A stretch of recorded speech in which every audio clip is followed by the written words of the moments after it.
There's a fat that humans have been rendering from animals and using for 10,000 years. It costs $2 a pound.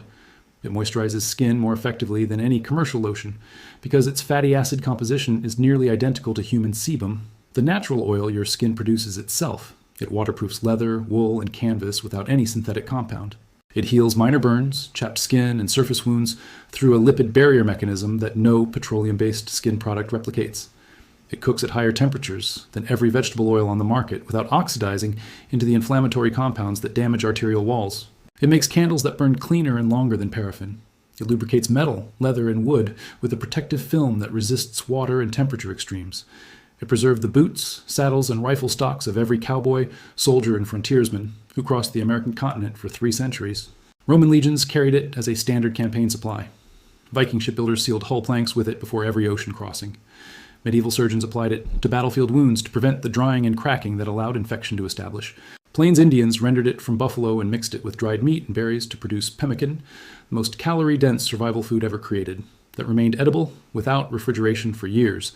Then, in 1911, a single company changed everything.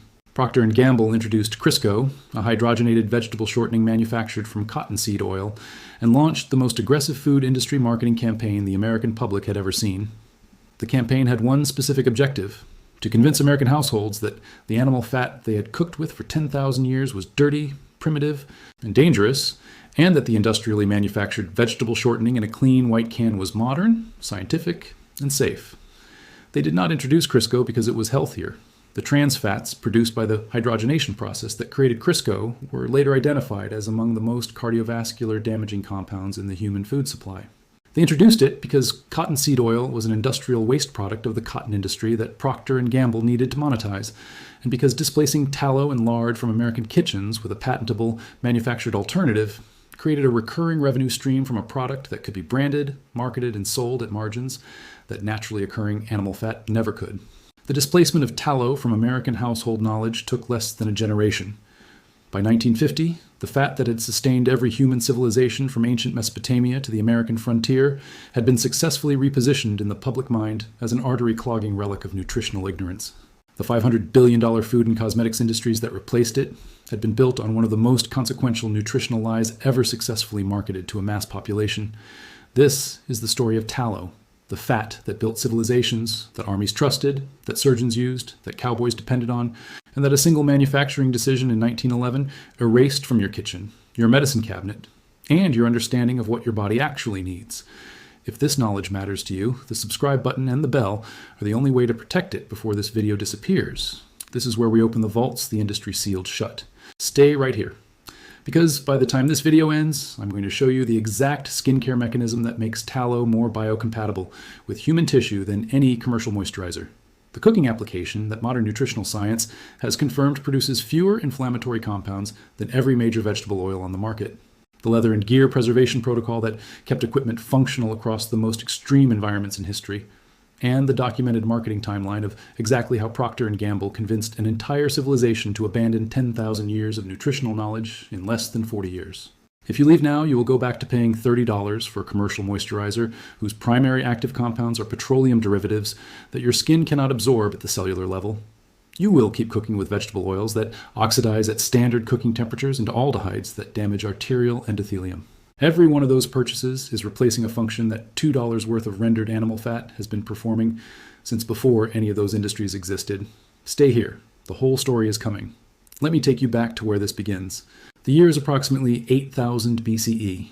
In the agricultural settlements of the Fertile Crescent, humans domesticating cattle and sheep for the first time are discovering that the hard white fat surrounding the kidneys and loins of these animals, when rendered over low heat, produces a stable, versatile substance, unlike any other material available to them. It does not spoil at ambient temperature and cool climates. It does not absorb water. It creates a barrier on any surface it contacts that repels moisture, wind, and cold. Applied to skin, it stops the cracking and bleeding that made winter survival in harsh climates a constant physical ordeal.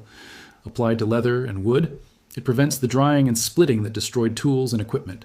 Burned in lamps, it produces a steady, clean flame that illuminates without the acrid smoke of wood burning.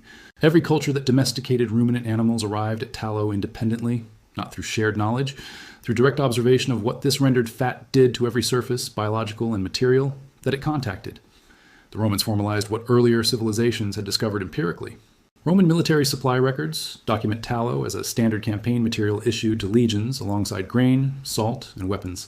Roman soldiers used it to condition leather armor and sandals before campaigns, to protect iron weapons from rust during river crossings and wet campaigns, to treat the skin abrasions and blisters that marching produced, and to waterproof the leather tent panels that sheltered them in field conditions. Military physicians documented its application to minor wounds and burns as a standard field treatment that prevented the drying and cracking that allowed infection to establish in damaged tissue. The mechanism that Roman military physicians were observing without the vocabulary of modern biochemistry is now understood completely. Human skin produces sebum, a natural lipid mixture that maintains the skin barrier, prevents transepidermal water loss, and creates the slightly acidic surface environment that inhibits pathogenic bacterial colonization. The fatty acid composition of tallow is closer to human sebum than any other naturally occurring substance. Palmitic acid, stearic acid, and oleic acid, the primary fatty acids in tallow, are also the primary fatty acids in human sebum. When tallow is applied to damaged skin, it provides the exact lipid components the skin barrier requires to repair itself, delivered in a molecular format that skin cell membranes recognize and incorporate, rather than sitting on the surface as an occlusive barrier, the way petroleum-based moisturizers do. Viking shipbuilders applied tallow to hull planks before every ocean crossing. An archaeological analysis of preserved Viking vessels has confirmed tallow residue in hull wood as a consistent finding across multiple excavations. Medieval European soldiers stored chainmail and barrels of tallow between campaigns to prevent rust, treated sword blades and axe heads after every wet engagement, and conditioned bowstrings to maintain flexibility in cold weather. Cowboys on the American frontier conditioned saddle and boot leather with tallow to prevent cracking in extreme conditions, waterproofed rifle stocks to prevent wood splitting, and treated chapped hands, windburned faces, and minor cuts with it as the standard field medicine of the frontier. The nutritional application was equally universal. Every traditional food culture that had access to ruminant animals used tallow as a primary cooking fat. Its smoke point of approximately 420 degrees Fahrenheit is higher than olive oil, higher than coconut oil, and significantly higher than the polyunsaturated vegetable oils that displaced it after 1911. At high cooking temperatures, polyunsaturated fatty acids and vegetable oils undergo oxidation reactions that produce aldehydes, acrolein, and other reactive compounds that research has linked to cardiovascular damage and inflammatory processes. Tallow's high saturated and monounsaturated fatty acid content makes it chemically stable at cooking temperatures, producing none of the oxidative breakdown products that form when vegetable oils are used for frying and high heat cooking. The nutritional science that the food industry used to displace tallow was not simply incomplete, it was actively wrong. The diet heart hypothesis that saturated fat causes cardiovascular disease was developed primarily by Ancel Keys from data he had selectively analyzed by excluding countries whose results contradicted his conclusion. His 7 countries study originally had data from 22 countries. Keys published 7. The 15 excluded countries showed no correlation between saturated fat and cardiovascular disease. A 2010 meta-analysis in the American Journal of Clinical Nutrition covering nearly 350,000 subjects found no significant association between saturated fat consumption and cardiovascular disease risk. A 2014 meta-analysis in the Annals of Internal Medicine covering over 650,000 subjects reached the same conclusion. The consensus that drove tallow out of American kitchens was not supported by the evidence used to construct it. Here is exactly what tallow does across its full range of applications at the level of mechanism and practical detail that no commercial product label explains, because explaining it would make the commercial product unnecessary. For skincare, render beef tallow by slowly heating kidney fat over low heat until the fat liquefies and the connective tissue solids can be strained out. The rendered tallow is pale yellow when liquid and white when solid at room temperature. Apply a small amount warm between your palms directly to dry, chapped, or damaged skin. The palmitic, stearic, and oleic acids absorb into the lipid layers of the stratum corneum within minutes because they are the same fatty acids the skin uses to construct and maintain its own barrier. Commercial moisturizers that cost $30 deliver petroleum-derived compounds including mineral oil and petrolatum that sit on the skin surface as an occlusive film without providing the lipid components the skin barrier actually requires for cellular repair. Tallow provides those components directly in a biologically compatible format. For burn and wound care in field conditions, apply rendered tallow directly to minor thermal burns and surface abrasions. The lipid barrier prevents the transepidermal water loss that causes the drying and cracking of damaged skin that allows bacterial colonization to establish. Combined with raw honey for infected wounds or activated charcoal for drawing infected material, tallow provides the lipid vehicle that keeps the active compound in sustained contact with the wound surface. This combination represents the complete wound care kit that military surgeons from Rome to the American Civil War carried into field conditions. For leather and gear preservation, apply rendered tallow to dry leather surfaces with a cloth and work it into the grain of the leather with friction. Allow it to absorb for 30 minutes and remove excess with a clean cloth. The fatty acids penetrate the leather fiber structure and restore the lipid content that drying removes, preventing the fiber separation that causes cracking.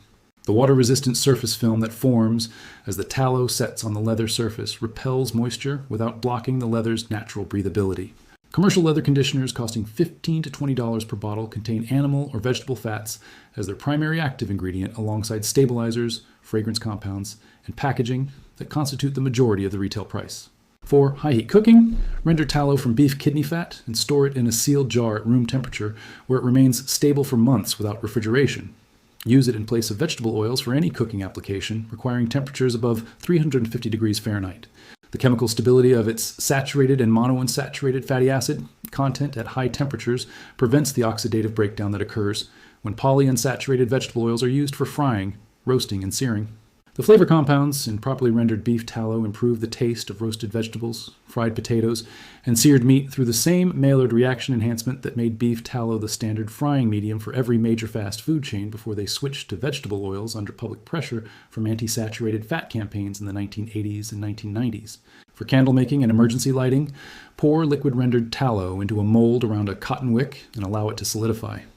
Tallow candles burn cleaner and more stably than paraffin, the petroleum-derived wax that replaced them after industrial oil refining, which releases toxic compounds including benzene when burned in enclosed spaces. For metal preservation and lubrication, apply a thin film of rendered tallow to iron and steel surfaces to prevent rust formation through the same moisture-excluding mechanism that kept Roman weapons functional through wet campaigns. The fatty acid film bonds to the metal surface more persistently than most mineral oil-based lubricants and does not become brittle in cold temperatures. Firearms, edge tools, cast iron cookware, and garden tools stored with a tallow coating maintain their surface condition through extended storage in humid conditions. 1 pound of rendered beef tallow costs approximately $2 from a butcher, or can be rendered from fat trim obtained free from most meat counters. That pound provides enough material for months of skincare application, multiple leather conditioning treatments, a full season of high heat cooking, emergency candle production, and tool preservation. The commercial products performing each of those functions separately carry a combined annual household cost that exceeds several $100s. A homesteader in rural Montana documented online that switching her household to tallow-based skincare, cooking fat, and leather preservation resolved her family's chronic dry skin conditions within weeks, improved her cast iron seasoning measurably, and extended the life of her leather boots between treatments. Total annual cost, under $20. The Roman soldier conditioning his leather sandals with tallow before a river crossing in Britain, and the homesteader in Montana, conditioning her boots before winter, were applying the same compound through the same mechanism. Because 10,000 years of human observation had established that it worked for every application it was needed for. No commercial product in any category has improved on that performance. The industry has only improved on the margin, the packaging, and the marketing narrative that convinced you the thing that worked for 10,000 years was the thing you needed to be afraid of. They did not make tallow dangerous in 1911. They made you believe it was. If this vault opened something for you today, subscribe and share this video immediately. Every share puts this knowledge in front of someone who will spend $30 this week on a petroleum-based moisturizer for skin that needs the $2 fat their great-grandmother rendered on the back porch every autumn. Every subscription keeps this channel digging in the vaults they spent decades building walls around. The next vault opens soon, and what is buried inside is the one construction technique that keeps any structure standing through earthquakes, hurricanes, and fire simultaneously, that costs almost nothing to implement, and that the modern construction materials industry has spent 80 years ensuring never appears in a single building code they did not write themselves.